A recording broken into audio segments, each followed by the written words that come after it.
G'day. Today, it's not a morning, it's a midday walk. The first one we've ever done, I think. And if you follow me on social media, you probably recognize this this bank behind me. I've been skating on that. You can actually see my skate, where my wheels have been on the wall. But we're not talking about skating today. How are you, Blowy? I'm doing well, thanks, Kama. I'm just on my lunch break at the moment. Just going for a quick walk and talk with my bro. That's me. That's good. Now, let's get right into it, shall we? Shall we? Shall we? Okay. So last week we talked about my dream trip to paradise in Vanuatu and how many lovely memories and things I had.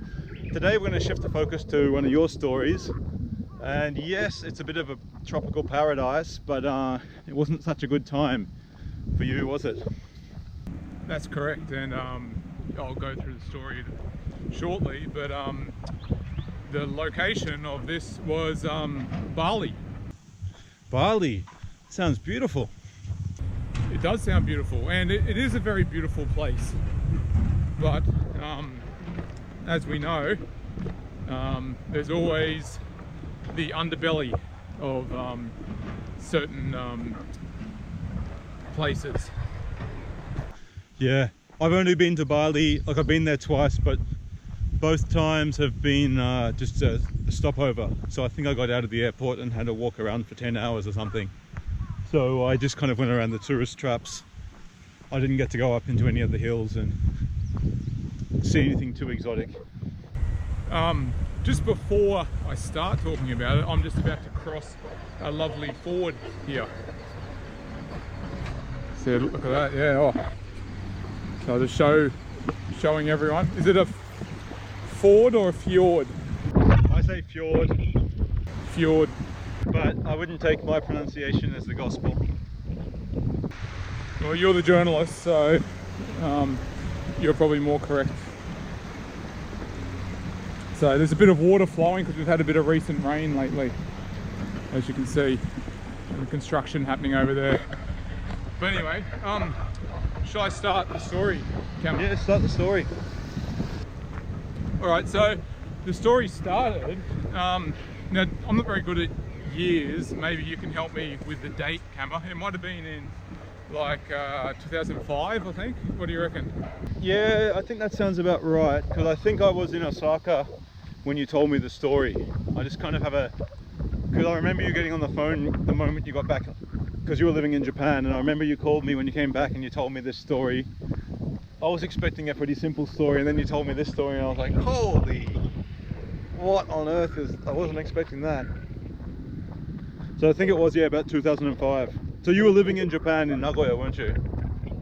That's right, I was living in Nagoya, and I wanted to go on a trip because I hadn't really left the country for a while, so I decided to go to Bali because it was quite cheap to go to, and I was supposed to be meeting someone there, but they pulled out at the last minute, and so I was there by myself, and I'd booked the hotel, and this is before the days where internet was readily available on your phones, and so you had to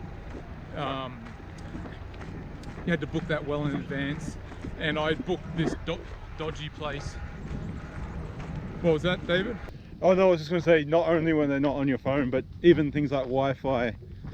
Like generally, if you're traveling, you'd stop into an internet lounge somewhere and use their computers to sign into your email. And that's right. It was that era.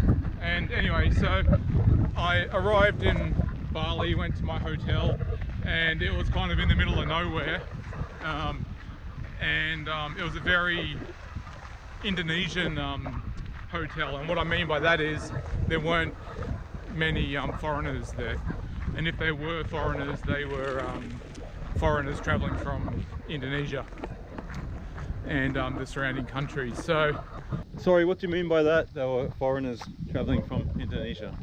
Well, there weren't many white people there that's like there. like in Bali, there's the Australian hotels where all the Aussies go and get drunk and sit around the pool all day. This one, I was the only Australian person there. So that's what I mean by that. So yeah, it probably wasn't being recommended at Flight Centre, if you know what I mean. Yeah. So anyway, I got there and I kind of wanted to experience Bali a bit differently to what Flight Centre would, and Kentucky tours and stuff like that. So I went out and I wanted to meet some lots of locals.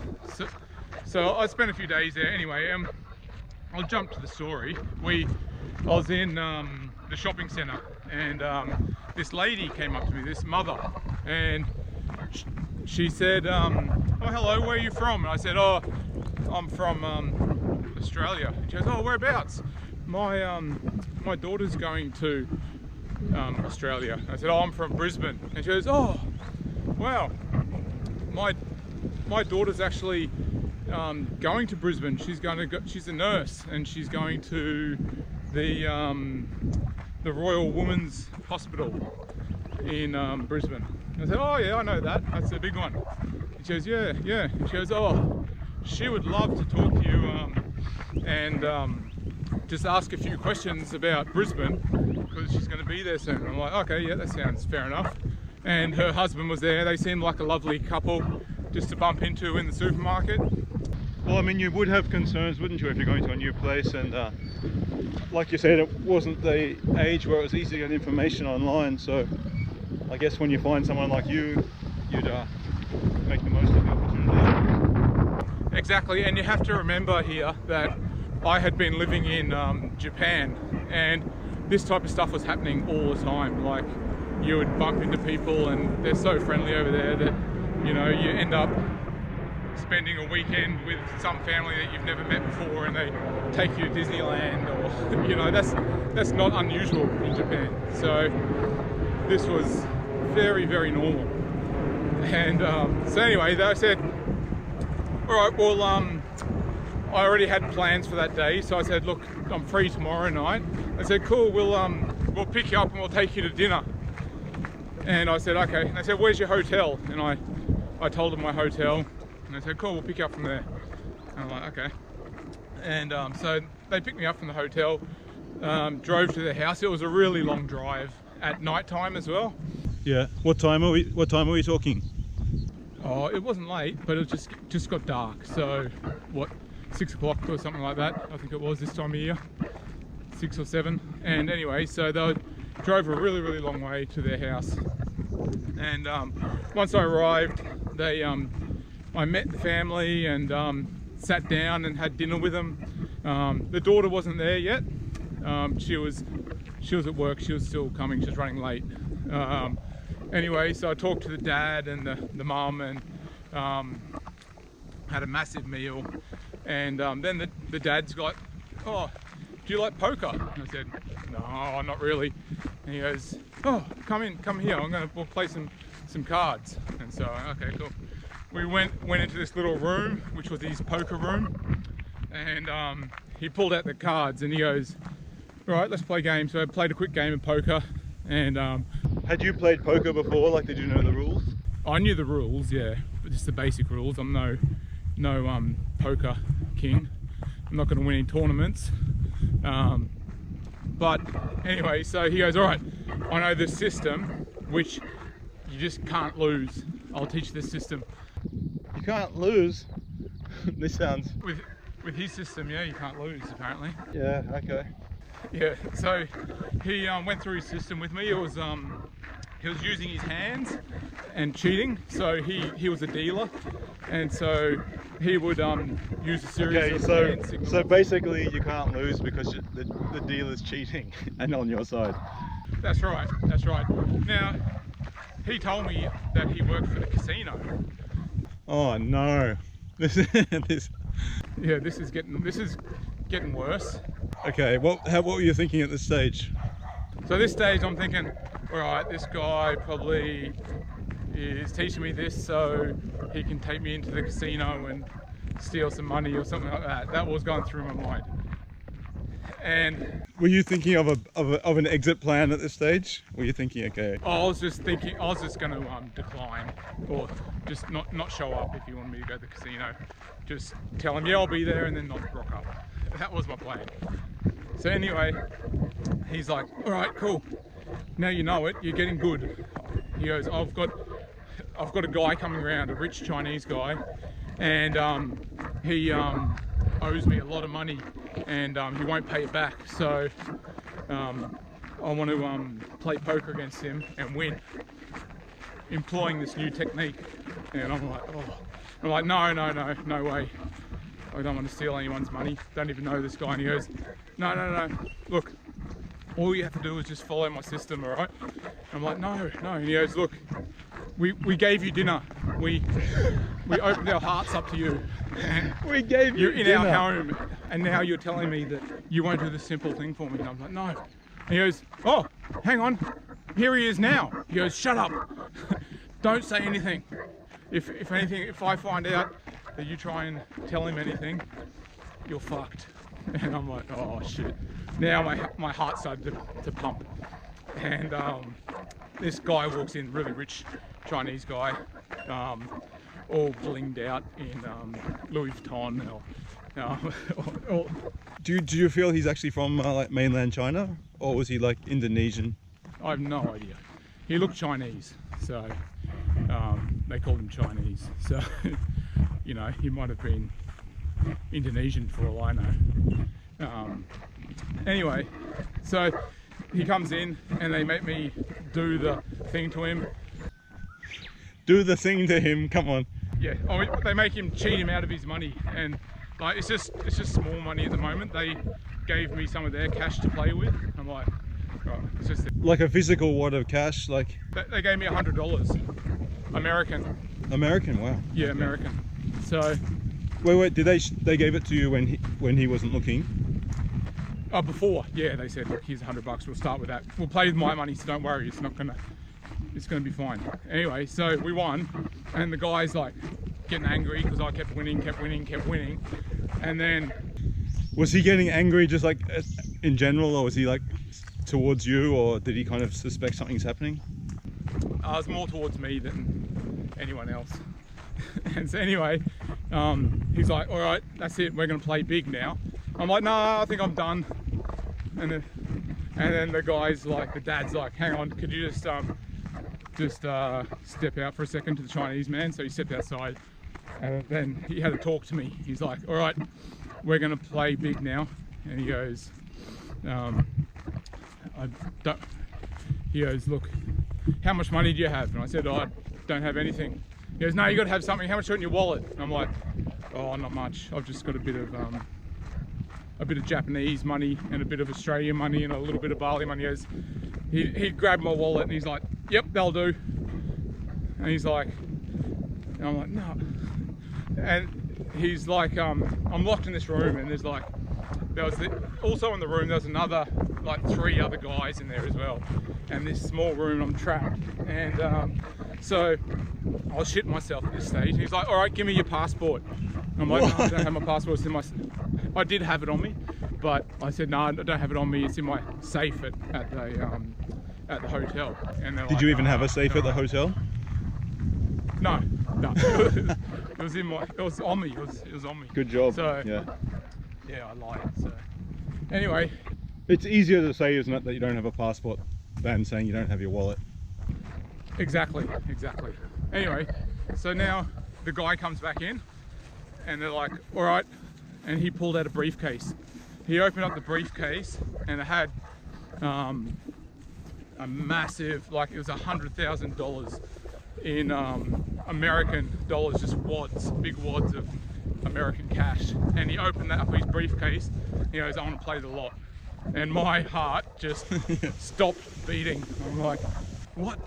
The lot? It's like, I don't have that kind of money. Sorry, I can't bet that. And the guy's like, no, don't worry. If you lose, we'll sort it out. I'll help you cover this. And I'm like, no, you're going to play, right? And so he started dealing, and then he started dealing. So at this stage, did you think that this Chinese guy, did you have any suspicions about him then? No, I just thought he was a dodgy Chinese guy. Yeah. And you're dealing with two different parties. That's right. So, yeah, I was dealing with two different parties, and so then we played the game, and what happened was, what happened was, in poker, once you get to a certain stage, if he asks me to show, I have to have the money to be able to show. Look, I'm not, as I said, no expert, but yeah, we're up to that stage. So I had to, I knew that I'd won the cards because we'd cheated. Well, yeah. I was thinking that I'd won the cards because I'd cheated, and he's like, all right, cool, what we're gonna do is we're gonna put the cards in an envelope, we're gonna seal it, we're gonna put old mate's money in the briefcase and put it all in the safe. They had a safe in the room, so they locked it up and put it all in the safe, and they gave the keys to the Chinese man. They go, all right, so you can hold them, all right, so we can't get in, so it's safe. Just one sec, Joe. Just passing a little capsicum farm, and you can see they've got all their capsicum that they must have had to discard. They've just kind of thrown them all on the ground there. Are you gonna eat some? No, it's you make a nice, what do you make with capsicum that's like just capsicum? Some kind of nice pickled capsicums, Italian style, Mediterranean style. Okay, so this is all sealed. They gave the Chinese guy the key. Yeah, and so now the Chinese guy left. They go, all right, we'll meet, I'll come back in an hour. They said, all right, mate, now we're serious, we need $100,000. I'm like, mate, I don't have that kind of money. He goes, what do you got? Credit cards, debit cards, what do you got? I go, nah, I already maxed out my card today. I was, you know, I'd already spent all my limit for the day, which I hadn't, but I was getting good at, they somehow believed my lies, which was good. And so they go, well, look, what do you got? You got some gold or something like that? I go, mate, I don't wear gold. I'm a grubby Aussie kid that's got no money. You picked the wrong person here. How much money do you reckon you had in your bank account at the time? Oh, who knows? Probably $5,000 or something like that. Oh, okay. But obviously you don't want to lose that, but no. Well, I was quite poor at the time, so that was like all my money in the world, which I needed for living. And so they said, all right, what we're going to do is we're going to drive you back home. And a small side note as well, they told me that their brother worked at the airport, and he was one of the guys that was sitting in the room, and he knew what I looked like, and they'd already asked when I was going to leave the country, and I told them that. And at the start, they said, "Oh, when are you leaving?" Before the poker game. Yeah, when we're having dinner, I was telling him everything. And you weren't suspicious at the time. That's right. And in Bali, there's not a whole heap of flights, so they knew exactly what my flight was, when it was going, where I was staying. They knew everything about me. So, did they say anything strange, like the fact that you had, you know, Japanese money, or that you were flying to Japan? Did that interest them at all? Like, or it wasn't really even? No, it wasn't even interesting. Yeah. Did they, during lunch, did they ask a lot of questions about Brisbane and life in Brisbane? Oh, no, not really. They more asked me about my flight and those type of questions. Now, come to think of it. But I guess you were just having a conversation at the point, so they were not... Yeah, they were really good at it as well. And that combined with the fact that I'd been in Japan, like I said, where everyone's really friendly. So anyway, they said, all right, tomorrow morning your bank account's going to refresh and you'll be able to withdraw some money.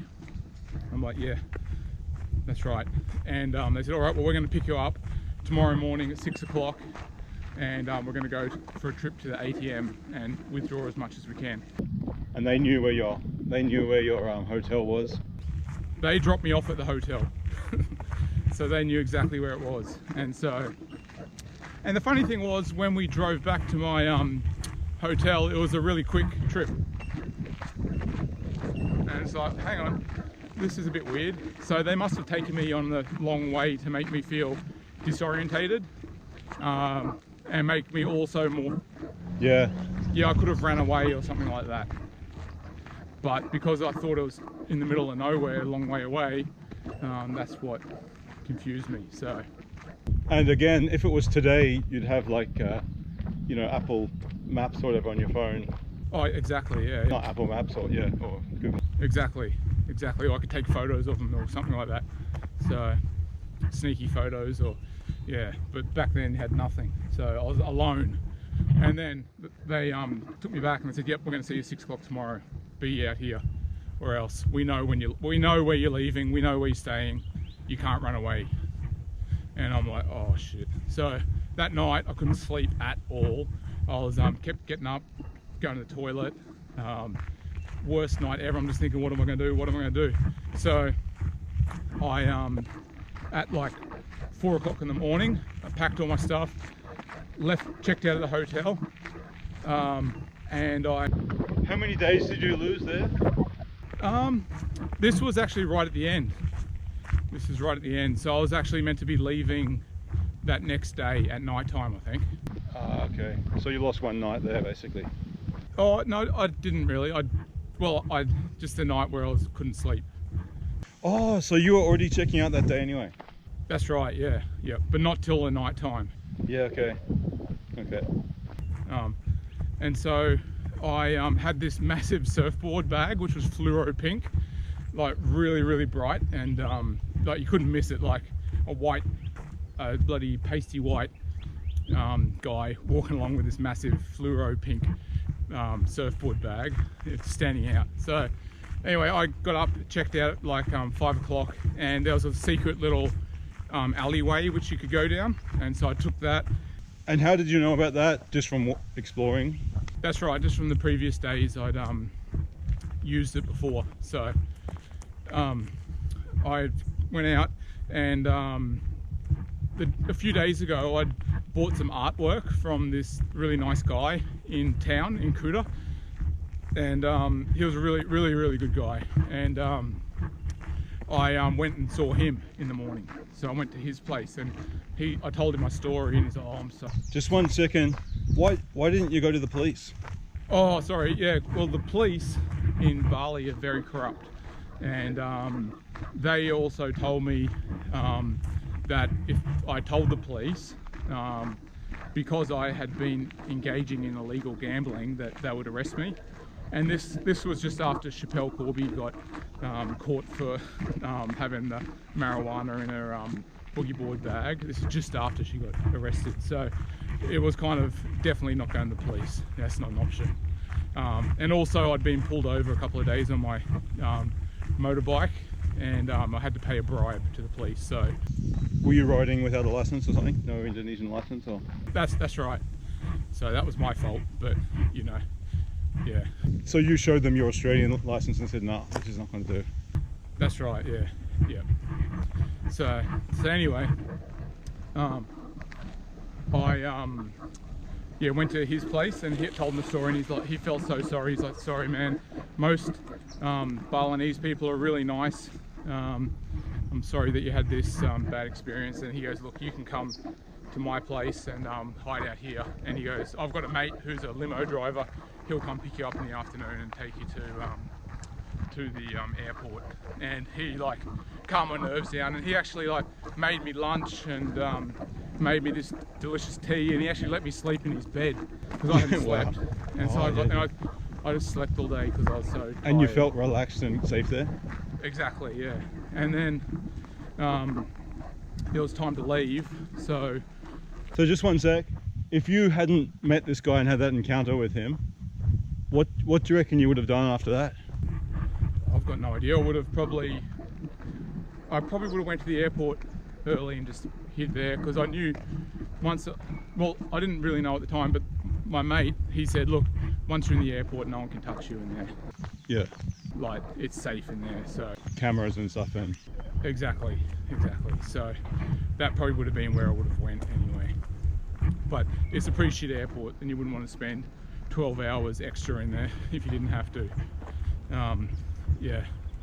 So anyway, I went to the airport, and his mate picked me up. I looked side to side before I went outside. He picked me up right out the front of his shop, jumped in, he took me to the airport, and dropped me off, gave him a massive tip. I gave my mate like a massive, like the rest of my Bali money as well. I'm like, mate, have this. I want you to have this. And hey, so how did you still have that Bali money? I thought you gave it all to the guys the previous night. Oh, look, I kept a tiny bit. Oh, sorry, no, the other money. No, I had lots of money in my suitcase still. Ah, okay. Yeah. So I didn't keep all my money in my wallet in case, because I thought there were pickpocketers and stuff around. So I was very, very safe with that. So I kept most of it in my hotel. Yeah, that's right. And then I flew back out, got home to Japan, and once I landed, that's when I kind of felt the relief and just massive weight off my shoulders. And it was very stressful, but and I said I'd never go back to Bali again, but now I'm ready to go back. Wow. Have you really only just started feeling like you could go back again recently? Oh, not recent, probably a couple of years ago was when I thought, yeah, I could go back. Yeah, so, and then I actually, I was working at an English school in Japan, and I made a video over there, which was actually the Bali story. I recreated it in Japan, and I got the students there to participate, and it was kind of like teaching them English, and they were speaking a bit of English on the camera, and we made a bit of a project out of it and relived the story. That was fun. And you also, for most people, they probably don't know this, but at the time you were definitely not what I would call a fan of writing, but you put a bit of effort in, and I can't remember how long it was, maybe 10,000 words or so. You did a pretty good essay. An essay, yeah. Covering it all. But I can't find it. Yeah, I just remember reading that, and it was a great yarn. But then Snaz, you'll remember him from the episode when we went to Vanuatu, who had malaria with us. He told me that your story was very similar to a comedian's story. I think it was Greg Fleet had written a story about his time in Thailand. So I read that, and it was the exact same scheme. The story's called Tie Dye. That's right, yeah. And not like tie-dyeing your clothes, but dyeing in Thailand. Exactly. And it was exactly the same word for word. I read it as well, and I'm like, oh my god, this is like exactly the same story as mine. And but he didn't get out of it as well as me. I think he lost a bit more. Didn't have the streetwiseness of the Redcliffe boys like myself. No, but it'd be really interesting to look at the origins of this scheme, like who was the first one that successfully pulled it off, and how many victims have there been around the world? How has it changed over the years? Before the internet, well, the internet was around, but I'm sure it was passed on. There's probably a handbook or something that was developed where they would and they'd pass it on. They go, yep, all right, I've worked in this one. Here's if they say this, you say this. If they say this, all right, so you need to memorize the hospitals of every major city in Australia, yeah. America, and what other, New Zealand maybe, or whatever other countries. And another little tidbit, I didn't hear you say it this time, but you told me they knew you had a credit card because earlier they dropped it in conversation, like, oh, she doesn't know what credit card to get. Like, what credit card do you have? Yeah, that's and right. Your guard was right down, so you said, oh, I have MasterCard or whatever, and they knew you had a MasterCard card after that. That's right, yeah, that's sneaky like that. they were getting these bits of information, and they even remembered bits of information when I met them in the supermarket, because I told them little bits from back then as well. So yeah, super detailed, and you got to give them points for trying, don't you? oh yeah. I don't imagine that myself, that there's a written guide. I'd say it was kind of all verbally kind of shared. Maybe someone in prison or something, where they've got lots of time to talk, they kind of share this scheme and they say, oh. But anyway, obviously. Yeah, there's lots of different schemes now, I think, like in Bali and also in China as well. I've heard there's lots of schemes as well that people pass on to their friends. But yeah, that was my trip to Bali, and if anyone has the same experience, you'll know what to do. Okay, that's all for this time, so over and out. Fist to the camera, bang. See you later, bye.